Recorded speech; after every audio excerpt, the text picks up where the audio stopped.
My name is Brittnie Bassant. I'm the Executive Director for Chamber South. And today I have with me two very special guests. I have the Chairwoman of our Board of Directors, Dailen Rodriguez. She will be helping me interview our guest today, Mr. Joe Gallaher with NAI Miami. Joe, welcome. Good morning. Thank you. Good morning. Such a pleasure to have you on. Thank you both. All right, Joe. So tell me a little bit about you. Where were you born? Born here in Miami. Native, I think third generation now. Grew up in South Dade. Went to elementary, junior, and high school all down here. Graduated from Palmetto, and then went to UF for college and came back. I had a couple stints in Tampa and Orlando and then Gainesville again, but kept on coming back to Miami for some reason. I can't tell you why.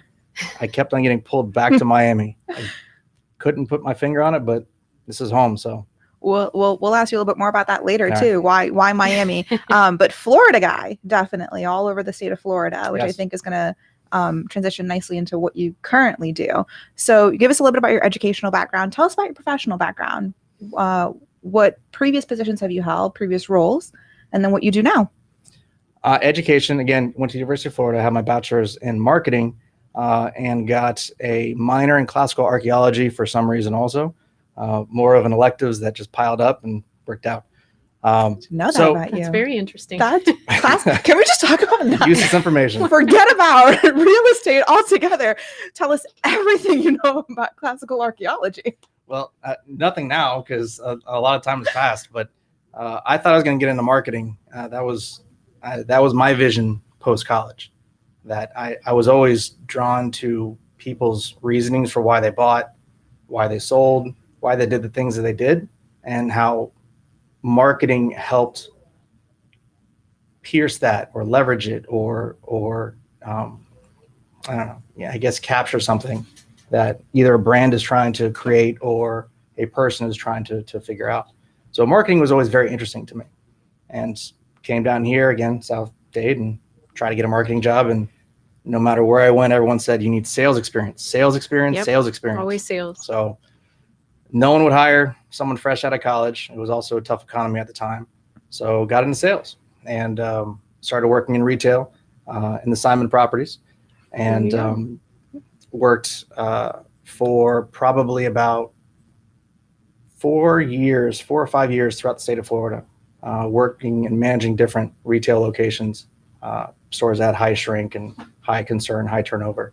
And then it was too many nights, too many weekends, too many holidays, or I was not spending time with my family or my friends.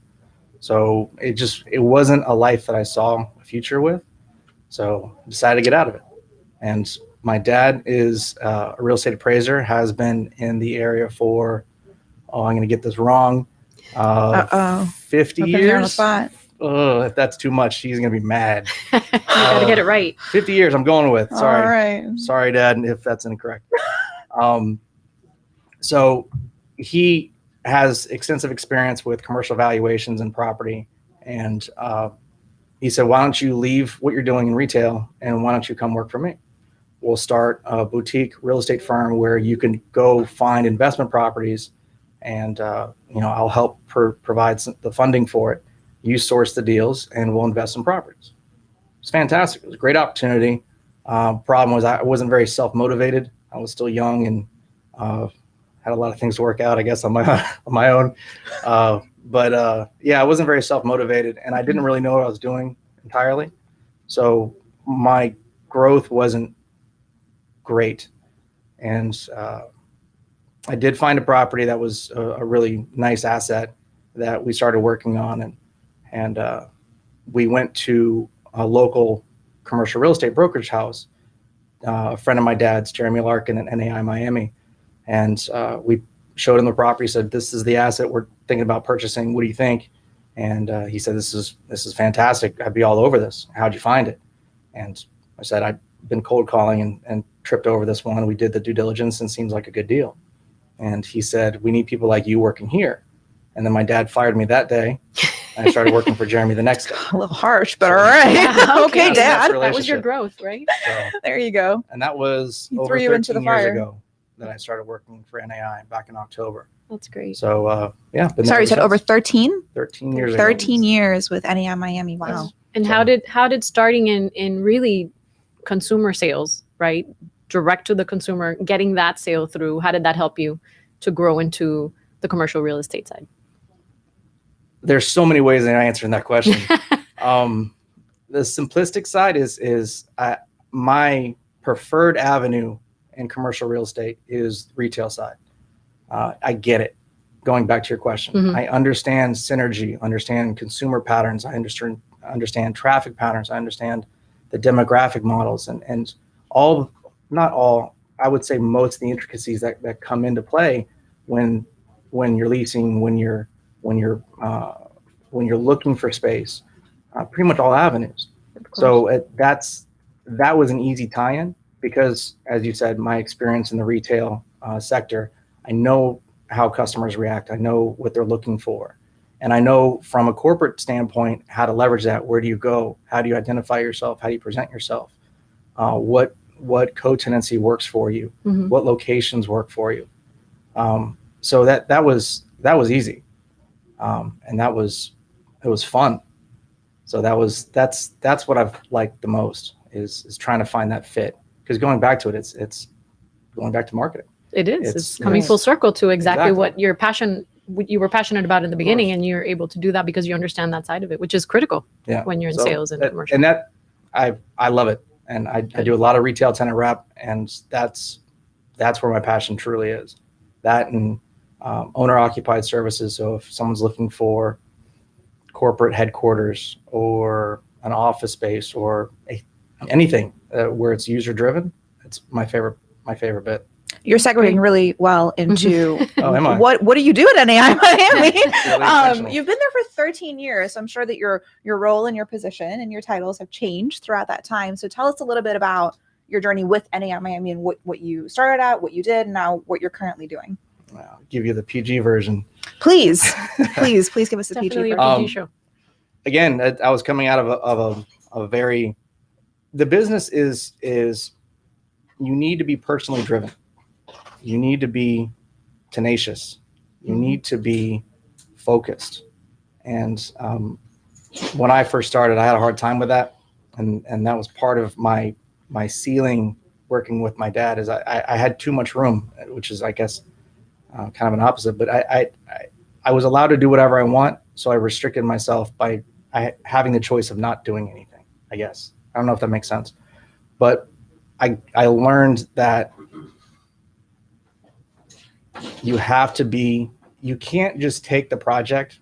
You can't take a project and get it off your plate. Do what needs to be done, move it to the next stage, walk on, move to something else. You got to take ownership of every project. You have to see what else you could do. What can I do to further this? What can I add? What value can I bring? How could I make this thing better? That was something I associate with NAI Miami. I worked on some assignments and some teams, wasn't very successful. And it wasn't until I figured that piece out, that piece that I need to go above and beyond. I need to take ownership only of the projects that I source, but the projects that other people source that bring me in on. Because I need to be tenacious. I need to kill myself at every level to get this done, to perform better than everybody else. And that once I had that switch, then my performance went up a lot. And my client started coming in more frequently.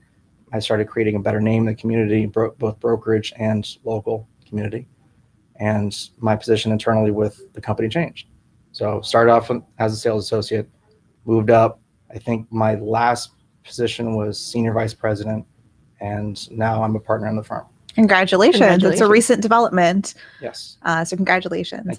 It's incredible. How did you get involved with Chamber South? I know that part of your growth that you shared with us, and thank you for doing that. How did you get involved with Chamber, and how did that help you in growing your business even more? Because I'm sure the transition happened when you joined Chamber. Part of that transition that you were going through is very evident, I'm sure. Yes, and it did help out a lot. There are two pieces of that. How did I get started? Going back to my dad, when I was in retail, he said, if you want to grow your customer base, if you want people to come to your store, you should promote the business. It was a national chain. It was a national company that I worked for. So I was fully relying on their marketing. I didn't think about the local presence. I didn't think about tapping into the local community. So he encouraged me to go to a couple of chamber events, lunches, breakfasts, networking events. And I was terribly uncomfortable.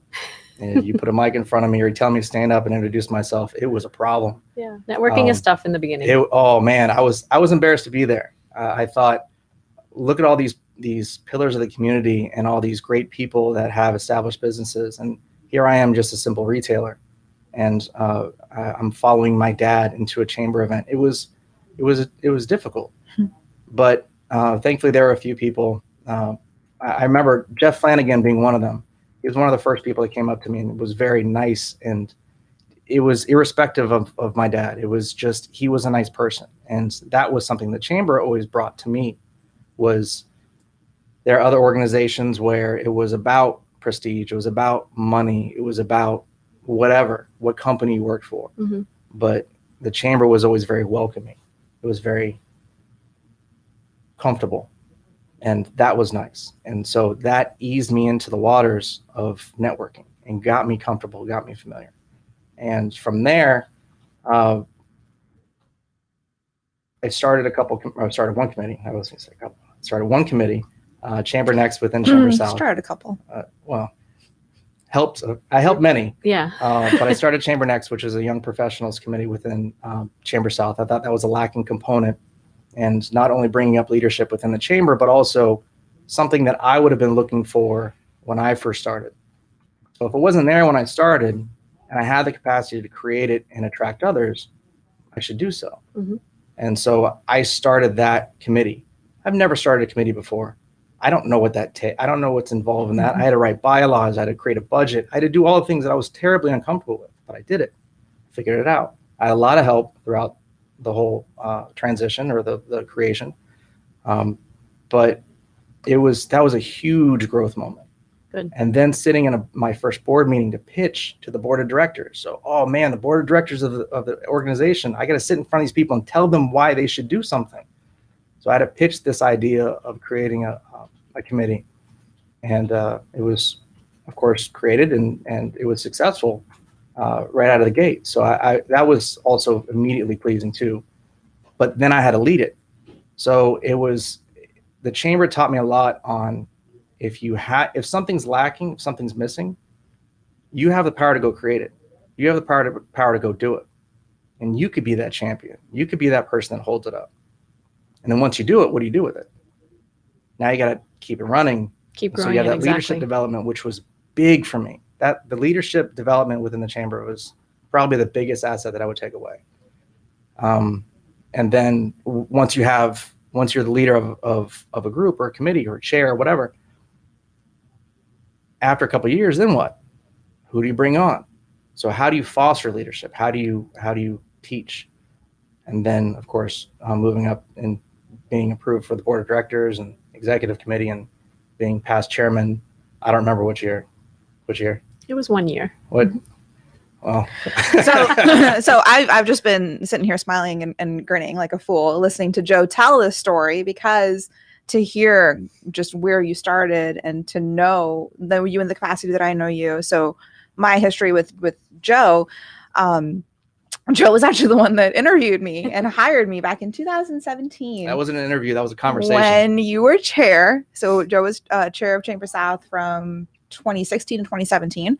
So you hired me on the tail end of your chairmanship. And you're someone that I, coming into this organization and starting with Chamber South, always admired and leaned very heavily on for leadership and for guidance and for advice. So to hear kind of your backstory on that is just, it's really interesting, and how full circle it's come, because now you're the one that that's providing all of that leadership guidance and direction to myself. So thank you for that. And impacting change. You said that's what you talked about, having the ability with Chamber South. A lot of people talk about what they get from an organization, what they get from a business development organization or a networking organization. It's a really different take to hear you talk about what you've been able to give back to that organization. It's a different perspective. So thank you for that. Being able to impact change at Chamber South. That's huge. And Joe actually brought me on the board as well.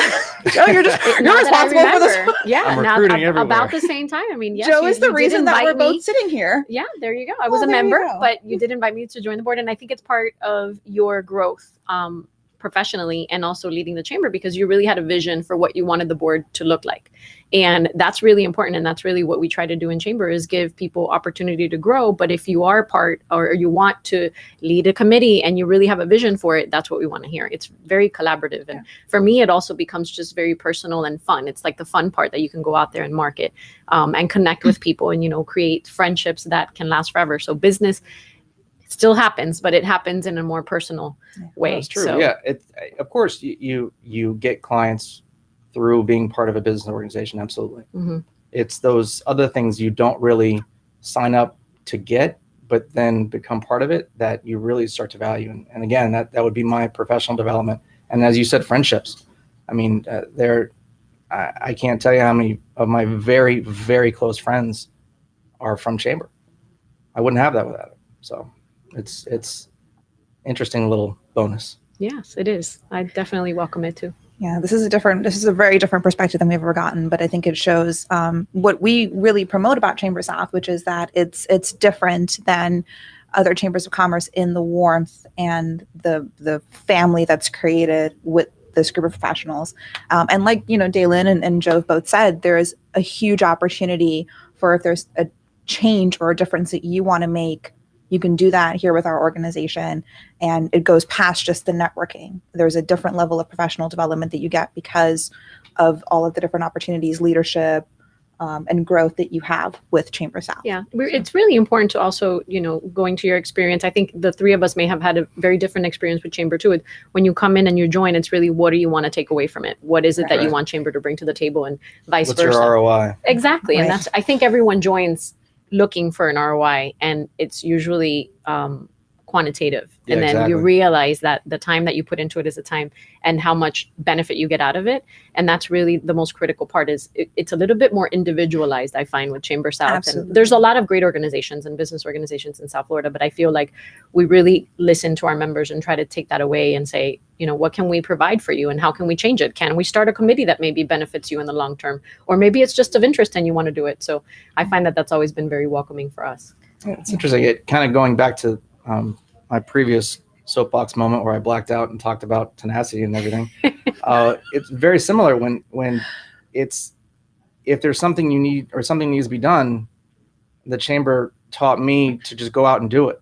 Don't stop. Don't put it on someone else's plate. If you want something done, go do it. That's right. Same with my industry in commercial real estate. If there's a prospect that I want to go after, if there's a requirement from a client, you don't pass it off. You don't give it to somebody else. You don't just defer responsibility. You go after it. You go after it. Exactly. It's very important. It's very important. Grant Miller just watching the room, which is why all of our eyes just moved. Hi, Grant. I also find it very interesting when you were talking about how you started because your father was a member of the chamber. I actually started with chamber. A previous boss of mine was very involved, and then I got involved. And I find that mentorship is really a big part of what we do as well. There's so much talent and so much people that know the industries. And so you can take that away if you're someone that's young, starting, and you have to go out and find new clients. How can you do that? And I think you can do that with the mentors that we have in the organization that have been probably in your shoes before. So there's a lot of different reasons to join. And I think you can kind of take away from that. All of our experiences are testaments to that. Legacy memberships, I think, is at this point. Yeah. It's interesting how you blink and all of a sudden you're on the other side of the table, where you're the one looking up to people, and you still do because that's your focus, and you don't realize that other people are doing the same. Yeah, I think it's important to do that. So it's a little startling sometimes. You got to watch what you do. I think that's the best part of it, though, is that we are a family, and it's okay. We have a good time. I mean, we still do the business side, and that's very important, and we'll continue to do that. Well, with chambers, not to keep on going back, but for what I do, it's not. I don't have a transaction. I don't sell you a thing. I sell you my time, but I don't really sell it to you. It's you have to trust me. And how are you going to trust me if we just met at a networking event and exchanged business cards? That's right. Now you're going to trust me with the expansion of your 6,000 square foot location. You're going to trust me with the negotiation of your lease. You're going to trust me with the future of your company in that regard? Yeah, it's never. And and there's a lot of industries that are similar to that. Financial planning, banking, these are all relationships. And having an organization like Chamber South where you can get to know the people and have that level of trust, and that your name is on the line. That's different. There's weight now. It's not something that you could freely pass around. It's very different. And I think there's the ability to create resources for you, because we're semi in the same industry. I mean, we're in commercial real estate, and having someone that you can just pick up the phone and have a conversation about, what are you seeing? Are you seeing these trends? And being able to just have that conversation in the industry that you're in. There's going to be other members that are in the same industry. It's so much easier to, you're not going to cold call somebody about that, but you're going to have the resources to be able to report back to, whoever your people are in your company. So I think that's been also a big part for me, is having those resources available that you can quickly answer what's happening in either government, how is government affecting? I know for COVID, when we were in the middle of going through this and what closures were happening and not, Chamber was really critical in providing information that was so important to me to be able to report back. What are we thinking? Are they going to shut down? Are they not going to shut down? What are the requirements? And I know that Brittnie was very useful in that sense for me in understanding, what's coming down the pike, and getting my company ready for that was really important. So that's another takeaway from Chamber for me. Absolutely. And just to go back to what we were talking about earlier, something that we say at Chamber South very frequently is focus on building the relationship. Business will come naturally. Once you focus on building that relationship. And I think what you're saying is just a testament to that. So Joe just threw us off all of our, you answered all of the questions before we can ask them. I speak fast. No, you don't. But I think you anticipate, and that just shows how well we've all worked together and how long we've worked together. Anticipate what we're going to ask you before we can even ask you. We do have to talk about commercial real estate at some point. And tell us about NAI. I mean, what new exciting developments do you have coming up that you're able to share with us, and exactly, how the industry may have changed a little bit? Is it a secret? Well, probably. No secrets. I don't know. I'm Did you just give away all the secrets? Violating things, who knows? But as for what's going on that's new with our company has been established for well over a decade. We're based in Pinecrest as a local operation, NAI Miami, but we have offices all over the world. So going back to relationships, if I have a relationship with a particular customer, client, and they have a need here in South Florida that I've helped them with, and they like working with me, and all of a sudden now they have a warehouse in Houston or a satellite location in Sydney. If they need help with that, they could still rely on the source that they're comfortable with. Because there's another Joe in Houston, there's another Joe in Sydney. We have professionals all over the place that are well versed in their market. And that's really what's required, is to know your micro, know where you stand. Because if you ask me to go help you in Sydney, let's say, I would have no basis. I would be way out of my element. I know the language, I know the basics, but am I really acting in the best interest of my client? So having offices all over the world allows us to rely on our local experts to really be an arm of our service. Yeah, it's a great service. So that, from a very micro to a macro perspective, that's who NAI is. We're local experts. And if you have a banker sit here, you have a financial planner, everyone's going to say we're customer driven, we're client focused, we go above and beyond. And it's unfortunately become very boilerplate of a response, but I wouldn't say I'm a purely retail guy. I'm a purely investment sales guy. I'm a pure client guy, because the stuff that we do far exceeds brokerage. Yes, we could do site selection, negotiations, but then we pull research from local municipalities. We negotiate with local municipalities, whether it be zoning director or city manager or mayor or a council, to advocate on behalf of a client. We submit plans. We do all kind of things that are so far and above typical brokerage, if that's what the client needs.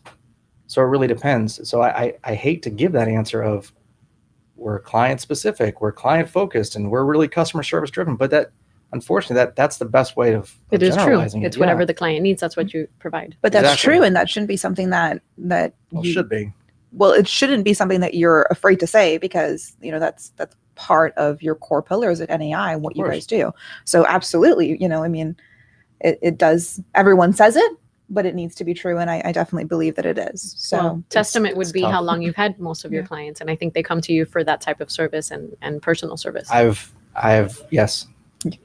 Yes, I have Yes. great tenure with all my clients, and I have a perfect record so far. Good. No one's let us go. But it's how do you spread that word? How do you spread that gospel and get other people to trust you? Yeah, by doing these shows and by being part of one Chamber. person at a time. absolutely. There you go. You're doing everything you need to do. So speaking about NAI Miami, but being part of NAI Global, and obviously the past year has been different. I'm just going to say different, challenging. What changes have you seen in the commercial real estate field, and do you think that there are any lasting, maybe even permanent changes in the way that you do business, specifically in your field? That's both an easy and a hard question. I'm so sorry. From a global perspective, I'm not going to answer from global. I'm going to answer from more community-based. Please. Yes, there's been a lot of transition over the past year. I hate this is going to, I don't want this to sound bad, but our business does well in up cycles and down cycles. So while it is a state of flux and a lot of people are struggling, it's still, that doesn't necessarily translate to a bad year or a bad market for us, because as long as there's movement, there's business, there's things that we could assist with, whether it be assisting a client with a sublease, negotiating rent concessions. Again, going back to it, it's more than just finding a space. Mm-hmm. If you have a trusted advisor whom you could call, I have a problem. Can you sit down with me and we could discuss how we could tackle this? We could provide our intel, our services, our experience, and be able to help you navigate that in a way that we're more familiar than most times a client is. So again, yes, it's been a challenging year for so many people. But in the real estate market, as long as there's transition, it's still movement. And when there's movement, there's deals to be done. So business hasn't been bad for us. We've been very busy. I actually currently I cannot think of a time I've been more busy than I am right now. Mm-hmm. But it's just different. And going back to advising, things are changing. Things are, in some cases, permanently changing. Some consumer patterns are, I mean, Dailen, you would know this better than I. Absolutely. Consumer patterns have shifted so dramatically, almost as if, and this is more retail than anything else, there were trends that have been exacerbated and sped up by the past year. So more reliance on online transactions, but also the experiential side of the online transaction, the ease of the connection between online brick and mortar and omni-channel exposure. It's that was understood in 2019 and everyone saw the future, but now it's current, it's now. And if you're not ready for that, as we were discussing before, Mm-hmm. if you weren't ready for that in the beginning of 2020, you just got smacked in the face. And now you had to catch up. And consumers, especially when there's uncertainty, they're not as willing to take the risk with something that is catching up. They want more tried and true and comfortable and reliable. So those that were in a position to leverage omni-channel positioning with brick and mortar stores, with online presence, with ease of shipping and returning items and customer service and delivery pickup outside of a store, those that were in a position to do so have done very well. And those that have tried to catch up have not been able to. That's right. And so now you have vacancies or you have downsizing. But you also have to have, on the same side, you have people that were already good at that, or were in a position to jump in and backfill these positions. Restaurants is a good example of that, where you have 2019, 7,000 square foot restaurant stores were doing very well. 7,000 square foot restaurants don't do very well right now, because how can you seat and pay the rent based on the return with the spacing of the consumers inside. Yeah, and the limitations, the new limitations. Correct. Yeah, now it's how can we pump up the most amount of product and limit the amount of occupancy cost. So smaller footprint, more deliveries, more pickups from a parking space. The curbside is huge right now, and it needs to be online part of ordering. it should have always been part of their plan, and I think that exactly to your point, But then it the just customer service it has pushed accelerated it forward. Yeah. Exactly, and that's the what the customer service wants. when you come in, do they know where the order came from? I'm not DoorDash. I'm not Postmates. Where are they? Over there. I'm over here. I ordered online. I'm a true customer. How are you interacting with me? Exactly. Because now this is your only shot, and my money can go in all these other different directions. How are you keeping me? And I think people have created loyalty with that, and they understand the need and the value of customers. So I think they're appreciating that more. I don't know if that's people seek good service, and that's never going to change. And I think because everyone is so driven to do everything online, they're tired of it, and they really want that personal connection. So they are going to go and support the mom and pop restaurants and all of the people that they've been ordering from, but now they really appreciate the service. Right. And that's something that I think is interesting, because it's all about convenience, but it's also about, you know what, I don't necessarily want convenience too much. I actually want that personal service even more. And that's something that has changed. And also opportunities. I mean, going back to the time that we've gone through in the past year, and it has been challenging, but it's also provided a lot of opportunities for people maybe seeking commercial real estate, or maybe spaces that may not have been available, that may be a little bit more in a better position to make a better deal right now. And I think landlords are starting to understand that, okay, there's this concept that has so many followers on Instagram. They have this presence. They have this traffic. If I get them in my store, I now can or my center, I could possibly capture those customers, which could translate to my other tenants. And even if I give them a break in the beginning, maybe it translates in the future.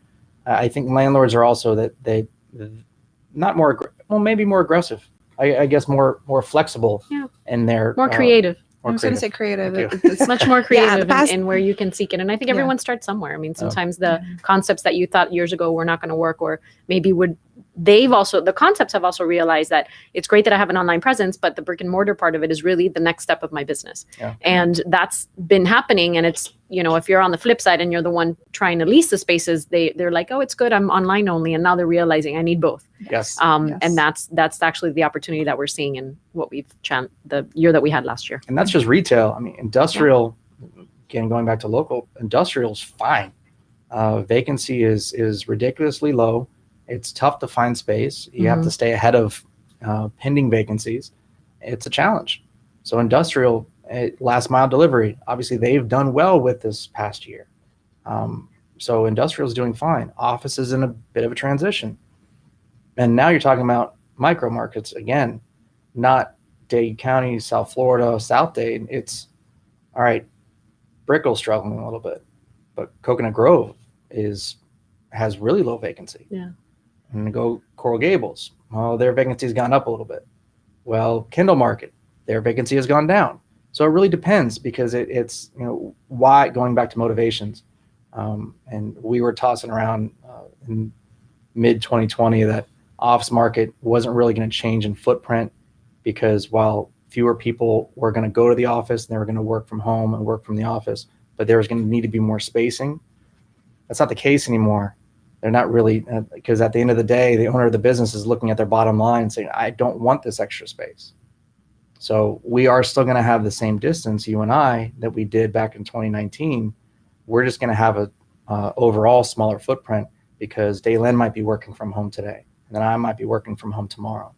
So, and I don't know if that's going to pan out in shared spaces or what. Have no clue. Yeah, that'll be interesting. I think the office market will probably be the one that's going to be either severely affected or maybe go back to normal. I don't know if anyone really knows that yet. I don't think anyone has the answers to all those questions. But, the past year has really, in all industries, everyone has really forced creativity and new ways of thinking. So that's honestly, it's been a little exciting to watch and see how we've adapted and evolved and changed with the challenges that we've been faced with. So again, I think this was all going to happen. It's just been sped up. It's been accelerated a little bit. Yeah. A little bit. All right. I think you're up.